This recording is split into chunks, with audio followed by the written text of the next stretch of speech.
विकास क्या है?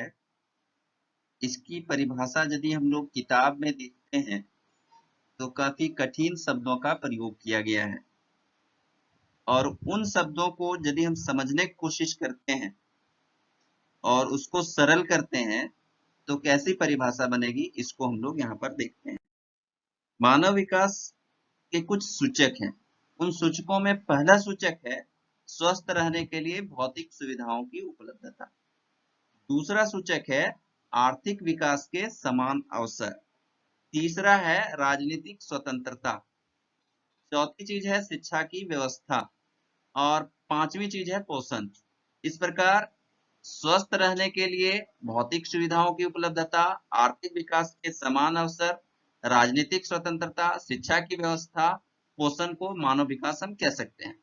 स्वस्थ रहने के लिए भौतिक सुविधाओं की जो उपलब्धता है, उसमें है अस्पताल की सुविधा, चिकित्सक की सुविधा, दवा की उपलब्धता और हर आयु वर्ग के बच्चे से लेकर वृद्ध तक को स्वास्थ्य संबंधी सारी सुविधाओं का उपलब्ध होना मानव विकास कहलाता है। फिर है आर्थिक विकास के समान अवसर। प्रत्येक व्यक्ति को आर्थिक स्वावलंबन के लिए, आर्थिक रूप से सशक्त होने के लिए पर्याप्त अवसर मिलता हो, एक जैसा अवसर मिलता हो और वह आर्थिक रूप से सशक्त होता हो, तो वह मानव विकास के तहत आता है। तीसरी चीज है राजनीतिक स्वतंत्रता।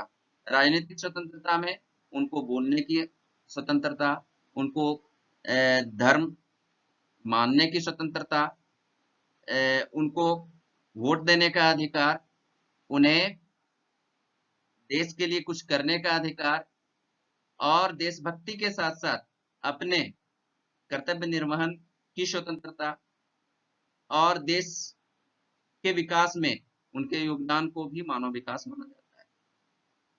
शिक्षा की व्यवस्था में समुचित शिक्षा, रोजगार परक शिक्षा, ऐसी शिक्षा जिससे देश का निर्माण हो, ऐसी शिक्षा जिससे लोगों का विकास हो, ऐसी शिक्षा जिससे लोगों की जिंदगी बेहतर हो जाए, इस प्रकार गुणात्मक शिक्षा। अगली चीज है पोषण। पोषण में पर्याप्त भोजन, विटामिन युक्त भोजन जिससे रोग प्रतिरोधक क्षमता बढ़े, व्यक्ति स्वस्थ रहे। यह जितना भी इंडिकेटर्स हम देख पा रहे हैं, सारे इंडिकेटर एक दूसरे से जुड़े हुए हैं और इन सारे इंडिकेटर्स को जोड़कर यदि हम परिभाषा बनाना चाहें तो बनता है मनुष्य के स्वस्थ रहने के लिए समुचित संसाधनों की उपलब्धता, आर्थिक विकास के समान अवसर, राजनीतिक स्वतंत्रता एवं शिक्षा, पोषण का समुचित प्रबंधन जिससे मनुष्य चहुमुखी विकास करे, मानव विकास कहलाता है।